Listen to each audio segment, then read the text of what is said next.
যে ব্যক্তি সূরা ফালাক, সূরা নাস এবং সূরা ইখলাস এই তিনটা সূরা সকালে এবং সন্ধ্যায় তিনবার করে পড়বে, যদি সকালে পড়ে সন্ধ্যা পর্যন্ত যাবতীয় হঠাৎ বিপদ থেকে বেঁচে থাকবে। হঠাৎ বিপদ, ধাপাস করে কোনো বিপদে পড়বে না ইনশাআল্লাহ। আল্লাহ পাক বলেছেন, যারা আমার পথে প্রচেষ্টা চালায়, যারা আমার দ্বীনের পথে চেষ্টা করে, প্রচেষ্টা চালায়, আমি আল্লাহ তাদেরকে হেদায়েত দান করেছি। আমি আল্লাহ তাদেরকে পথ দেখাই। একটু পরিবেশ বজায় রাখেন প্লিজ। ওয়াল্লাযীনা জাহাদু ফীনা লানাহদিয়ান্নাহুম সুবুলানা, যারা আমার জন্য, আমার দ্বীনের জন্য আমার পথে প্রচেষ্টা চালাবে, স্ট্রাইভ করবে, আমি আল্লাহ তাদেরকে পথ দেখাবো। আমরা আল্লাহকে চিনতে পারি নাই। শোনেন, আল্লাহ পাক তো সেই সত্তা যিনি এখন জানেন যে আমাদের মধ্যে কে কে জান্নাতে যাবে, এখানে যারা বসে আছে, এবং মনে করেন আমাদের এখানকার মধ্যে এই ভাই জান্নাতে যাবেন, মনে করেন এই ভাই জান্নাতে যাওয়ার 1 কোটি বছর পরে তিনি কি করবেন আল্লাহ পাক এখনই জানেন সেটা। আমার কথা কি বুঝতে পারছেন? আর মনে করেন এখানকার মধ্যে কোনো এক ভাই জাহান্নামে যাবেন, আউযুবিল্লাহ, সে জাহান্নামে যাওয়ার কোটি কোটি বছর পর কি আযাব ভোগ করবে আল্লাহ পাক এখনই সেটা জানেন, রাইট নাও। যত নবী ছিলেন পৃথিবীতে তারা সবাই যত দোয়া করেছেন তার মধ্যে একটা দোয়াকে শ্রেষ্ঠ বলা হয়।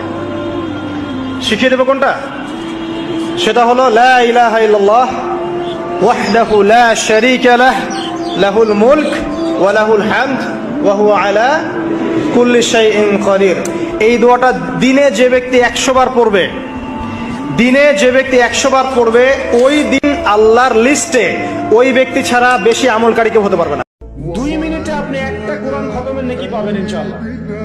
বিশ্বাস করবেন না?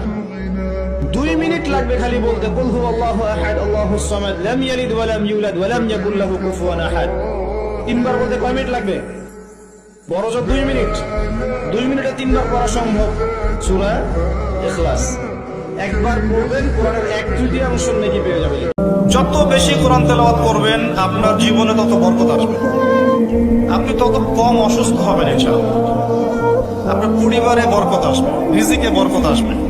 আল্লাহর কালামের সাথে আপনার সম্পর্ক থাকলে আল্লাহর কালাম কিয়ামতের মাঠে আপনার জন্য সুপারিশ করবে, এবং দেখবেন এমন কিছু আপনি বুঝতে পারছেন, আপনার অন্তর্দৃষ্টি খুলে যাচ্ছে, যেটা 8-10টা মানুষ বুঝতে পারছে না, কারণ আল্লাহর কিতাবের সাথে আপনার সম্পর্ক আছে। আল্লাহ পাক যাকে ইচ্ছা তাকে তৌফিক দিয়ে থাকেন। আল্লাহ রাব্বুল আলামিন যাকে ইচ্ছা তাকে তৌফিক দিয়ে থাকেন। যে আল্লাহর কাছে যত বেশি চাইবে আল্লাহ পাক তত বেশি দিবেন ইনশাআল্লাহ। তো এই জন্য চেয়ে নিতে হবে। প্রথমত চেয়ে নেবেন যে আল্লাহ আপনি আমাকে তৌফিক দিন, যাতে করে আমি আমার পুরো জীবনটাকে আপনার ইবাদতে কাটাতে পারি, আরো সে ছায়া পেতে পারি। এই জামানার কথাই নবীজি বলছেন সাল্লাল্লাহু আলাইহি ওয়াসাল্লাম, তোমাদের সামনে এমন একটা যুগ আসছে, নবীজি বলছেন জামানা সবরিন, কঠিন জামানা, যে জামানায় ঈমান নিয়ে চলাটা হবে হাতের মধ্যে আগুন নিয়ে চলার মতো। নবীজি বলছেন ওই সময়ে সাহাবী জিজ্ঞাসা করছেন, ইয়া রাসূলুল্লাহ, আমি ওই সময় কি করব? ওই সময় আমি কি করব? আমাকে কি পরামর্শ দিচ্ছেন? নবী সাল্লাল্লাহু আলাইহি ওয়াসাল্লাম বলছেন, হে আমর ইবনে আস, তুমি ওই সময় বাড়িতে অবস্থান করো, বাসায় থাকো, বিনা প্রয়োজনে বাড়ির বাইরে এসো না। ওই সময় তুমি নিজের পাপের জন্য আল্লাহর কাছে ক্রন্দন করতে থাকো, বিনা প্রয়োজনে বাড়ি থেকে বের হয়েও না।